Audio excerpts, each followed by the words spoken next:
understand the cuts have been made, the waiver claims have been made for now. The roster remains very fluid, as Ryan Poles made a mention, but he feels like this team is in a good place where they're at. Do you share that sentiment, where they're at right now? I know it's a lot to break down, but general oversight. No, I mean, I think when you look at this roster year over year, compared to where we were a year ago, you see an obvious upgrade in talent on the front line. You see an upgrade in depth.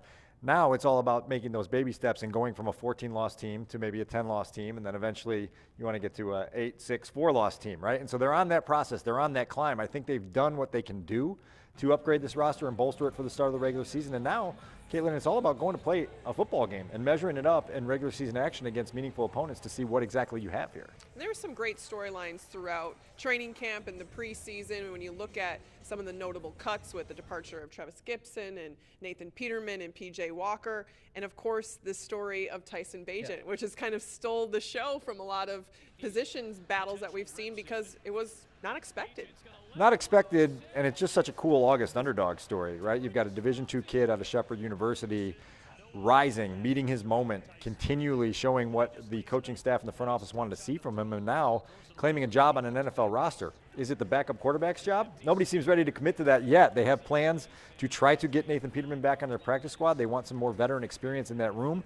But what Tyson Bagent has shown you is an ability to kind of meet that moment. As we talked about, I think what's interesting here is the Bears now get an opportunity to look at this young man for the rest of the season and watch him develop, watch him grow, and figure out, is this truly a diamond in the rough as a guy who has long-term potential in case they need a safety net in case things don't work out with Justin Fields. Great August story. Now we got to see what it looks like as we go into September, October, November, December. And just a week ago when we were talking about whether or not Justin Fields and the starters would play in that final preseason game, a lot of that hinged on the health of the offensive line. But they got a number of players back at practice except Doug Kramer and Tevin Jenkins, who's officially going on injured reserve and will miss at least the first 4 games of this season.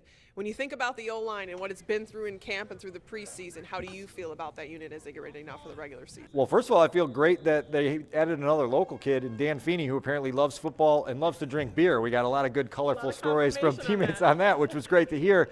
Look, I still think it's in flux. We still haven't solved the mystery of Tevin Jenkins in terms of what happened to him, but we know the end result. You mentioned it. He's going on IR, and he's not going to be around for the first month of the season, if not longer. And so now you've got to move these pieces around. You got to figure out, do you want Cody Whitehair being your starting left guard, or do you want to try to get him back to center where he's been working since the spring? How do you figure out the interior of this offensive line in a way that gives you the best 5? We were supposed to have that settled by now. Because it's not settled right now, you go into the season opener against the Packers now having to figure out on the fly and do a little bit of guesswork on what this looks like and what it should look like.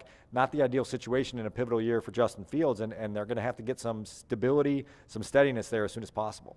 Ryan Poles was asked where he thinks the biggest improvements are going to come, and he said it's hard to tell because they haven't played any actual games yet, but he talked about explosive plays and yards after catch. DJ Moore has a lot to do with that. We saw flashes of that in the preseason, but a lot of that, I think, was the playmakers around Justin Fields and not necessarily Justin Fields and his playmaking. What did you make of his camp and his preseason, his limited snaps in the preseason? Look, I think it's a good thing that he has guys around him that can take a pass 2 yards behind the line of scrimmage and take it 62 yards to the end zone. You know, DJ Moore had the ball thrown to him 3 times in the preseason, and he had 100 yards, and 90-plus after the catch, which is a great thing. Now, Justin has to make these steps. You heard it from the general manager this week, just speaking about the need for growth in terms of cutting down interceptions, not taking as many sacks, showing that pocket presence, showing the development that they need to see from this passing attack to show that he's on an upward climb to becoming a long-term starter here.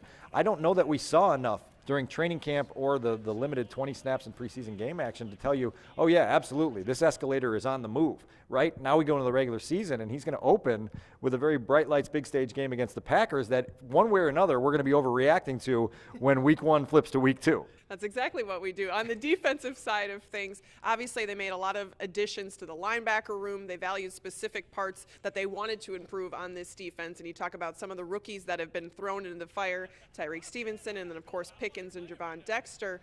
Do you think this defense has gotten better? No, I do, particularly over a year ago. I mean, man, what happened during that 10-game losing streak is mystifying in terms of the inability to do anything right and giving up as many points and yards as they did. You see an upgrade here A lot of guys brought in from the outside. It started with the investments in the spring and Tremaine Edmonds and TJ Edwards in the linebacking core. You obviously feel like you have a secondary now that at full strength looks like it's ready to go. You know, that group of 5 starters that they're going to send to the starting gates against the Packers is impressive.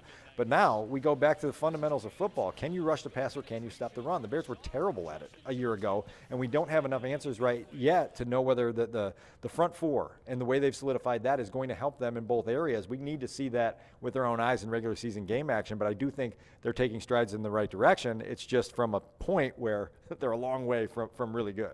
And finally, I want to ask you about Ryan Poles, because as he, now goes through another roster construction, he went through the offseason, the draft, all of those things. I think he sent a message by saying, I'm not afraid to eat $7 million by releasing Alex Leatherwood and PJ Walker, and also owning that some situations don't play out and that how much he values production. What do you think that says about the gentleman? Look, I've appreciated Ryan from day one in terms of his even-keeled nature in not letting the roller coaster shake him up too much. And I was very curious to see with the PJ Walker thing coinciding with Tyson Bagent's emergent, how willing he was to admit a mistake, because missing on PJ Walker is a loss for the general manager. They brought in a guy here, paid him $2 million guaranteed with the hopes that he'd be their backup quarterback, and he didn't get to the opening day roster. That's a miss, and it's a loss.